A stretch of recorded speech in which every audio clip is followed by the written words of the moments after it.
ഇതാ വരുന്നു സ്നേഹ ശ്രീകുമാർ. ഹലോ. ചിരി ഒന്നുകൂടെ അതെങ്ങനെ പറ്റും? ഇങ്ങനെ വരില്ല, അങ്ങനെ വരുന്നതല്ല അത്. ഒരു കോമഡി പറ. അതെ അതെ. എന്തായാലും ഒരിക്കൽ കൂടി നമ്മൾ ഈ പറഞ്ഞ പോലെ സ്നേഹയെ നമ്മുടെ ഈ കിച്ചൺ മാജിക്കിലേക്ക് സ്വാഗതം ചെയ്യുന്നു. ഒരുപാട് സന്തോഷമുണ്ട്. കാരണം ഈ പറഞ്ഞ പോലെ നമ്മുടെ കുടുംബത്തിന്റെ ഭാഗമായിട്ട് നമ്മളോടൊപ്പം ചേർന്ന് കുറച്ച് നേരം നമുക്ക് ചെലവിടാം. അപ്പോ എന്തൊക്കെയാണ് വിശേഷങ്ങൾ, പുതിയ വിശേഷങ്ങൾ? വിശേഷം എന്താ, നന്നായിട്ട് പോണു. ഞാൻ ചെയ്തുകൊണ്ടിരിക്കുന്ന പരിപാടികൾ കൃത്യമായിട്ട് ഇങ്ങനെ ചെയ്തുകൊണ്ടിരിക്കണു. അതിൻ്റെ കൂടെ ഒരു ബിസിനസ് ഉണ്ട്. പിന്നെ 2 വയസ്സായൊരു മകനുണ്ട്. 4 വയസ്സായ എൻ്റെ ഓസ്കാർ ഉണ്ട്. അങ്ങനെ കേദാർ.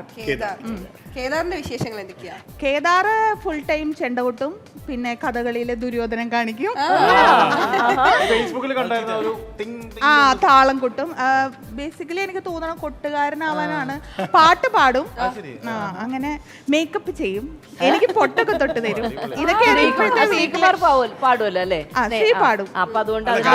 നമുക്ക് ഇത്തരം ലൈവ് ചാറ്റിലൂടെ അല്ലെങ്കിൽ ഷോസിലൂടെ മാത്രമാണ് സ്നേഹ എന്ന യഥാർത്ഥ കലാകാരി പലപ്പോഴും മനസ്സിലാക്കാൻ പറ്റുന്നത്. നോർമലി സ്നേഹ ചെയ്യുന്ന കഥാപാത്രങ്ങൾ എപ്പോഴും മാറി നിൽക്കുന്നതാണ്, വേറെ തരത്തിലുള്ള. പക്ഷേ എനിക്ക് തോന്നുന്നു വളരെ ക്ലാസിക് കലകൾ നന്നായിട്ട് അഭ്യസിച്ചിട്ടുള്ള ഒരു കലാകാരിയാണ്. വലിയ അഭിമാനവും സന്തോഷവും. എന്തൊക്കെയാ കഥകളി? അല്ല, ഞാൻ സത്യത്തിൽ ഇതൊക്കെ വളരെ അപ്രതീക്ഷിതമായിട്ട് നമ്മളിലേക്ക് വന്നാണല്ലോ. ഞാൻ ബേസിക്കലി കഥകളി, ഓട്ടംതുള്ളല്, പിന്നെ മോഹിനിയാട്ടം, അതൊക്കെയായിരുന്നു എൻ്റെ ഫീൽഡ്. അങ്ങനെ വളരെ യാദൃശ്ചികമായിട്ട് ഞാൻ നാടകം പഠിക്കാൻ പോയി. MA തിയേറ്ററാണ് ഞാൻ പഠിച്ചത് കാലടി യൂണിവേഴ്സിറ്റിയിൽ നിന്ന്. അങ്ങനെയാണ് അഭിനയം വരുന്നത്. അതെ, എൻ്റെ കുഞ്ഞു ജൂനിയർ, ഇപ്പൊ പഠിച്ചിറങ്ങിയ ജൂനിയർ ആണ് അത്. തിയേറ്ററാണ് പഠിച്ചേ. അതെ, സൂപ്പർ സീനിയർ ആണ്. അതെ, എന്ന് വെച്ച് നീ അങ്ങനെ പ്രായം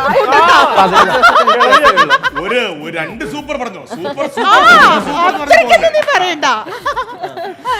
ഏറ്റവും വലിയ സന്തോഷം നമുക്കറിയാം, നമുക്ക് ഈ പ്രശാന്ത് നാരായൺ എന്ന് പറയുന്ന ഡയറക്ടർ, നമുക്കറിയാം മലയാളത്തിലെ ലാലേട്ടനെ വെച്ചിട്ട് ഛായാമുഖി എന്നൊരു നാടകം ചെയ്തിട്ടുണ്ട്. ലാലേട്ടന്റെ ജോഡിയായിട്ട് അഭിനയിച്ചത്.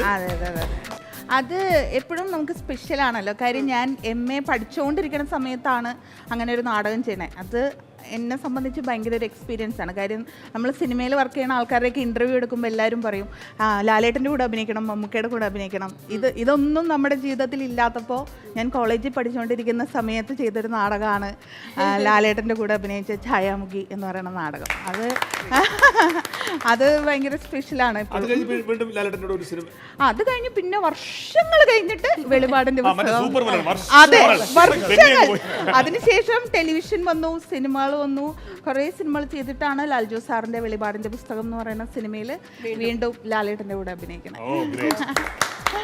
ഇവിടെ ലൗഡ് സ്പീക്കർ എത്ര വർഷം പോയിരുന്നു? ഇവിടെ ഒരു 8-9 വർഷം ഞാൻ ചെയ്തിട്ടുണ്ട്. പിന്നെ കണ്ടിന്യൂസ് ചെയ്തിട്ടുണ്ട്. പിന്നെ അതിനുശേഷം കൈരളി എനിക്ക് എൻ്റെ ഏറ്റവും നല്ല സമയത്തും മോശം സമയത്തും കൂടെ നിന്ന ഒരു സ്ഥലമാണ്. ഇവിടെ ഉള്ളവരെല്ലാവരും എപ്പോഴും അത് പേഴ്സണലിയും. പിന്നെ നമ്മുടെ കോവിഡ് വന്ന സമയത്ത് എല്ലാവരും നമ്മൾ എന്ത് ചെയ്യണം എന്നറിയാതെ ഇരിക്കുമ്പോൾ ചെറുതായിട്ട് ഒരു 10 പേരെ വെച്ച് ഷൂട്ട് ചെയ്യാം എന്നുള്ള ഒരു തീരുമാനം വന്നപ്പോൾ ഞങ്ങളുടെ കല്യാണം കൂടെ കഴിഞ്ഞിരിക്കുന്ന സമയമാണ്. എന്നെയും ശ്രീനെയും വെച്ചിട്ടൊരു പ്രോഗ്രാം ഇവിടെ തുടങ്ങി. അതെ, നെല്ലിക്ക. അത് ഫ്ലോറിൽ അത്യാവശ്യം ഒരു 10 പേരൊക്കെ നിൽക്കുന്ന രീതിയിൽ അത് ഒരു പ്രോഗ്രാം ചെയ്യുന്നതും നമ്മുടെ മാനസിക സന്തോഷമാണ്. അതിലുപരി ഞങ്ങൾ രണ്ടുപേരും ഞങ്ങളുടെ ഉപജീവനം ഇത് തന്നെ ആയിരുന്നു. അപ്പോൾ വലിയൊരു സപ്പോർട്ട് തന്നിട്ടുള്ള ചാനലാണ് കൈരളി. കൈരളി എന്ന് നമ്മളെ ചേർത്ത് പിടിക്കുന്ന ഒരു ചാനലാണ്. എല്ലാവർക്കും അതിനെപ്പറ്റി പറയാൻ ധാരാളമുണ്ട്. ചേട്ടാ, ഇപ്പൊ ഈ കലാപരമായ കാര്യങ്ങൾ മാത്രമല്ല, സംരംഭം കൂടിയാണ്. അതെ അതെ, ബിസിനസ് കണ്ടോ? പറയാമല്ലോ. സ്നേഹയുടെ സാരി നല്ല ഭംഗിയാണ്. ഞാൻ വന്നപ്പോ തൊട്ടാ നല്ല കളറാണ്.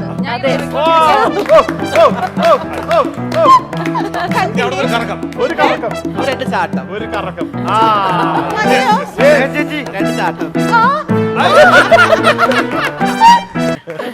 അതിന്റെ വിശേഷങ്ങൾ അത് ഓസ്കി ഡിസൈൻസ് എന്നാണ് അതിന്റെ പേര്. വളരെ ഞാൻ ഈ എല്ലാം പെട്ടെന്ന് തീരുമാനിച്ച് ചെയ്യുന്ന ഒരാളാണ്. അപ്പോൾ അങ്ങനെ എൻ്റെ ഓസ്കാർ എന്ന് പറയുന്ന എൻ്റെ പെറ്റാണ്. 4 വയസ്സായിട്ടുള്ള ഒരു ബീഗിൾ ഡോഗാണ്. അവൻ്റെ പേരിലാണ് ഞാൻ എൻ്റെ ബിസിനസ് തുടങ്ങിയിട്ടുള്ളത്. ഓസ്കി. അതെ, ഓസ്കി ഡിസൈൻസ് എന്നാണ് എൻ്റെ പേര്. എങ്ങനെ മാനേജ് ചെയ്യുന്നത്? ആക്ടിങ്ങും ബിസിനസ്സും എല്ലാം കൂടി. അത് എല്ലാവരും ഓൺലൈൻ ഉണ്ട്, പക്ഷെ നമുക്കിപ്പോ സ്റ്റോർ ഉണ്ട് പനമ്പള്ളി നഗറില്. ഒരു ചെറിയ സ്റ്റോർ ഉണ്ട്.